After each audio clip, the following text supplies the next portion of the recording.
চৈত্র মাস নীল ষষ্ঠীর দিন বাবার জন্ম হয়েছিল, তাই নীলাম্বর সমস্ত কিছু দাও, নীল মোমবাতি দাও এবং নীল ফুল দাও, যত পারো নীল ফুল দাও।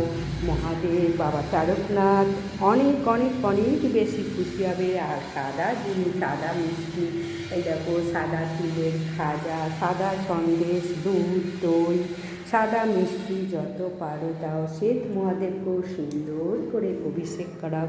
চৈত্র মাসের আজ চতুর্থ সোমবার, আর একটা মাত্র সোমবার আসছে নীল ষষ্ঠী। আর এবারে নীল ষষ্ঠী পড়েছে সোমবার, খুব গুরুত্বপূর্ণ মাস। সোমবারে মহাদেবের বার এবং সোমবারে চৈত্র মাসে নীল ষষ্ঠী একাদশী মিলেমিশে একাকার। তোমরা প্রত্যেকে অবশ্যই দর্শন করো একবার। মহাদেব বাবা তারকনাথের চরণে জয়। হর হর মহাদেব, বম বম তার বন, ভোলে বাবা পার করেগা ত্রিশূলধারী শক্তি জাগাও। বম বম তার বম, ভোলে বাবা পার করেগা ত্রিশূলধারী শক্তি জাগাও। বম বম তারক বম, ভোলে বাবা পার করেগা ত্রিশূলধারী শক্তি জাগাও। মহাদেবের কাছে দেখো হর এবং হরি দুজনেই আছে।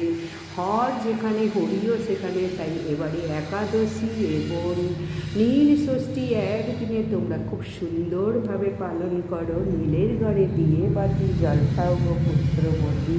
প্রত্যেকেই যতগুলো সন্তান আছে সন্তানের নামে নীল বাতি কিনে এনে নীল ষষ্ঠীর দিন অর্পণ করো।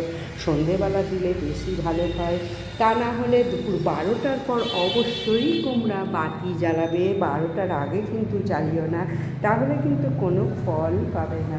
এবং নন্দী মহারাজকেও কিন্তু খুব সুন্দর করে পূজা করবে, বাসুকীনাথকেও খুব সুন্দর করে পূজা করবে, তবেই সমস্ত কিছু আশা পূর্ণ হবে। হর হর মহাদেবের জয়, জয় বাবা তারকনাথের জয়। চতুর্থ সোমবার, আর একটা মাত্র চৈত্র মাসে সোমবার আছে, তাই ভুলো না। প্রত্যেকে দর্শন করো, পূজা পাঠ করতে পারো আর না পারো। দেখো আমি ঘিয়ের প্রদীপ জেলে গেলাম, অবশ্যই আতপ চাল দিয়ে, তারপরে ঘিয়ের প্রদীপ জেলে গেলাম। মাতা পার্বতীকেও লাল ফুল দিয়ে পূজা করলে সব থেকে বেশি খুশি হন। ভিডিওটা ভালো লাগলে লাইক, সাবস্ক্রাইব, শেয়ার করে দিও। জয় বাবা তারকনাথের চরণে জয়।